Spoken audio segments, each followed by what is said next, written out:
पढ़ेंगे यूज़ रेफ के बारे में। यूज़ रेफ क्या होता है? बेसिकली यूज़ रेफ को हम लोग क्यों यूज़ करते हैं और वो यूज़ स्टेट से कैसे उसको कंपेयर कर सकते हैं।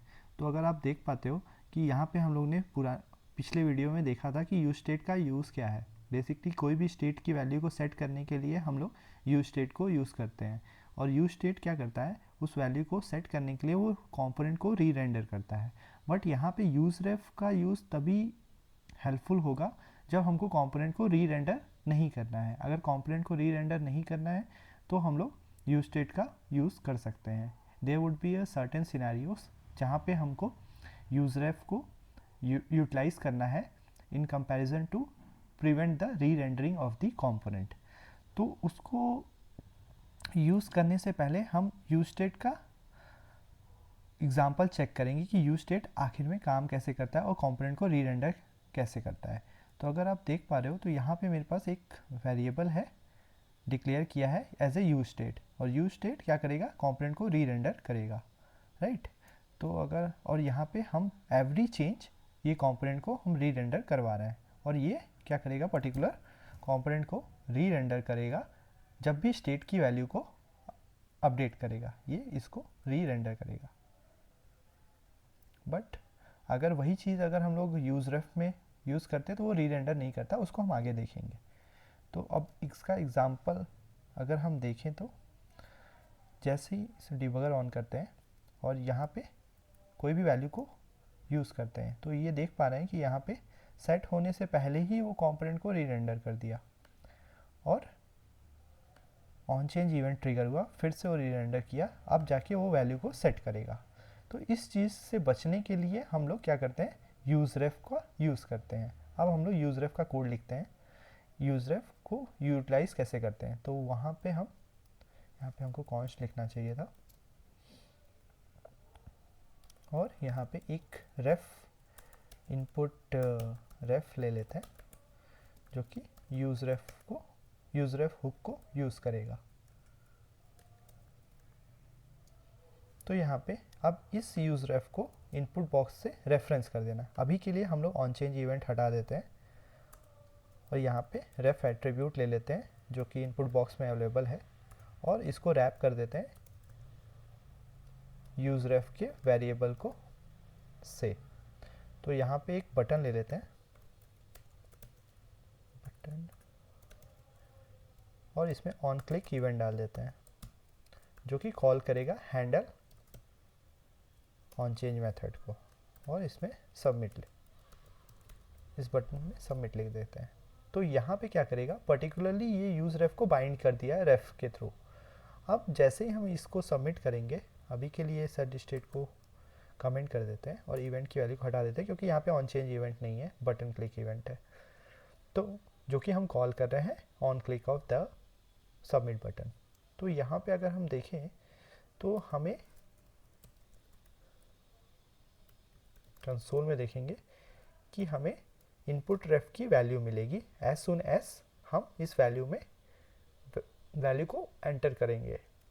तो अगर हम देखें यहाँ पे तो जैसे जैसे इसमें वैल्यू डालेंगे, जो भी वैल्यू डालेंगे, सपोज़ यहाँ पे कोड ब्रेकर चैनल का नाम लिखते हैं और सबमिट करते हैं, तो देख पा रहे हैं हमको पर्टिकुलरली यूज़ रेफ की करंट की वैल्यू डायरेक्टली मिल गई और कंपोनेंट भी री रेंडर नहीं हुआ। अगर हम इसको सबमिट करें तो ये डायरेक्टली ऑन चेंज इवेंट को कॉल कर रहा है और कंपोनेंट को री रेंडर नहीं कर रहा है।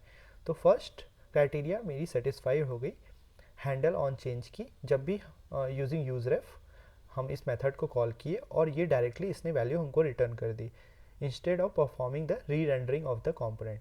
तो ये यूज़ रेफ का सबसे एडवांटेज या बेनिफिशियल है in comparison to the use state. तो अगर आप देख पा रहे हो यहाँ पे करेंट डॉट वैल्यू, तो ये डायरेक्टली इसने वैल्यू रिटर्न कर दी।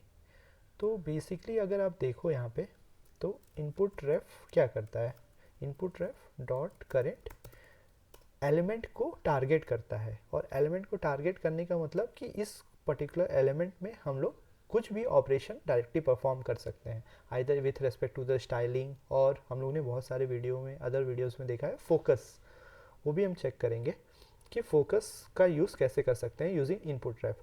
तो यहाँ पे दिखाने का पर्पस यही है कि ये पर्टिकुलर यूजिंग यूज रेफ हम पर्टिकुलर एलिमेंट को टारगेट कर सकते हैं, but using use state particular value को हम चेंज करते हैं, बट यहाँ पे ये टारगेट करता है पर्टिकुलर एलिमेंट को। तो कोई भी ऑपरेशन इस पर्टिकुलर एलिमेंट में परफॉर्म करना है तो हम लोग यूज रेफ यूज़ कर सकते हैं। और इसको अगर हम प्ले करें तो ये पर्टिकुलर वैल्यू हमको प्रिंट कर देगा, क्योंकि कंसोल में हम लोगों ने यही यूज़ किया है। तो अगर आप देखो इधर, तो use state, you want to re render और set the value, you can use the use state, and if you want to use the reference, then you can use the useRef and perform any of the operation with respect to the either the styling or getting the value.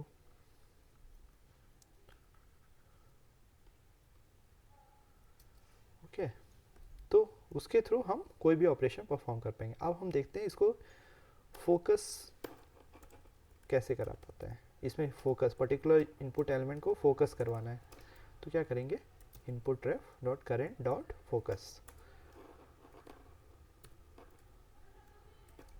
तो अगर हम लोग ने ऐसे use किया तो आप इस कंपोनेंट को रीलोड करोगे तो देखोगे बाय डिफ़ॉल्ट इस पे फोकस आ रहा है, क्योंकि हम लोग ने जो कि पहले हम लोग ने इस पर्टिकुलर एलिमेंट पे फोकस नहीं आ रहा था। ये मोस्टली इनपुट बॉक्स पे के लिए यूज़ होता है फोकस कराने का, या कोई भी सर्च ऑपरेशन हो गया उसके लिए यूज़ केस में, तो उसमें हम लोग फोकस का ऑपरेशन परफॉर्म कर सकते हैं by default on loading use effect में डाल के। अभी क्या करते हैं, इसमें कुछ स्टाइलिंग करते हैं। सो हम लोग क्या करेंगे, इनपुट रेफ यूज़ करेंगे dot current dot style dot colour equal to red. Okay, तो अगर जैसे ही हम लोग ने रेड यूज़ किया और सोर्सेस पे जाते हैं और यहाँ पे एक डिबगर लगा देते हैं, तो जैसे ही आप देखोगे यहाँ पे हम लोग ने चैनल का नाम लिखा कोड ब्रेकर और इवेंट को सबमिट किया, तो वो पर्टिकुलर एलिमेंट यहाँ पे आया, उसने स्टाइलिंग परफॉर्म की और वो स्टाइल करेगा एज ए कलर। तो अगर हम लोग इसको प्ले करें तो आप देख पा रहे हो कि ये पर्टिकुलर टेक्स्ट का कलर चेंज हो गया है। तो ये one of the use case है, और भी आप यूज़ केस देख सकते हो। Not only styling, you can increase the width also. तो यहाँ पे current dot style dot width equal to 200 px। तो अगर हमने 200 px दे दिया है और सेव कर दिया है, तो अगर हमको इसका आउटपुट देखते हैं, जैसे हम लोग ने यहाँ पे कोई भी टेक्स्ट लिखा कोड ब्रेकर और सबमिट कर दिया, तो डेफिनेटली यहाँ पे आएगा और कंपोनेंट री रेंडर नहीं कर रहा है। हमने, आप देख सकते हो यहाँ पे हम लोग ने डिबगर लगाया है, लेकिन ये कंपोनेंट को री रेंडर नहीं कर रहा है, क्योंकि as we know, right, useRef doesn't re-render the component, it stores the value for longer duration of time. Along with that, it perform any of the operation without re-rendering. तो ये बहुत ही अच्छा beneficial use case है using useRef। तो जैसे हम play करेंगे तो आप देख पा रहे हो इसका width थोड़ा सा इंक्रीज हुआ है, और भी ज़्यादा इसका इंक्रीज कर सकते हैं to get the proper difference। इसको रिलोड करते हैं कंपोनेंट, और जैसे हम सबमिट ऑपरेशन परफॉर्म करेंगे, टेक्स्ट भी दे देते हैं कुछ, सबमिट प्ले किया, तो आप देख पा रहे हो इसका विड्थ बहुत ही ज़्यादा इंक्रीज हो गया है।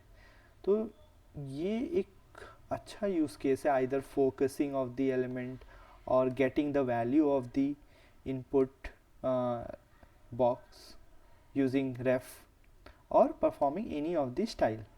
सो ये सब का यूज़ करके हम लोग कंपोनेंट को प्रिवेंट कर सकते हैं री रेंडरिंग्स के थ्रू। और वो क्या करेगा, हेल्पफुल, इससे हेल्पफुल क्या होगा, ये क्या करेगा, परफॉर्मेंस, ये क्या करेगा, इससे इसके थ्रू हमारे कंपोनेंट की यूजिंग यूजरेफ हमारे कंपोनेंट की परफॉर्मेंस बहुत अच्छी हो जाएगी, और along with that it prevents re-rendering।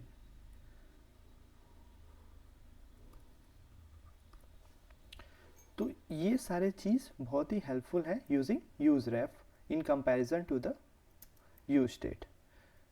So hope आपको ये वीडियो पसंद आया होगा। अगर कोई भी डाउट है please do comment, I will reply over the comment, and if you like the video, please do subscribe to my channel Codebreaker. Thank you guys.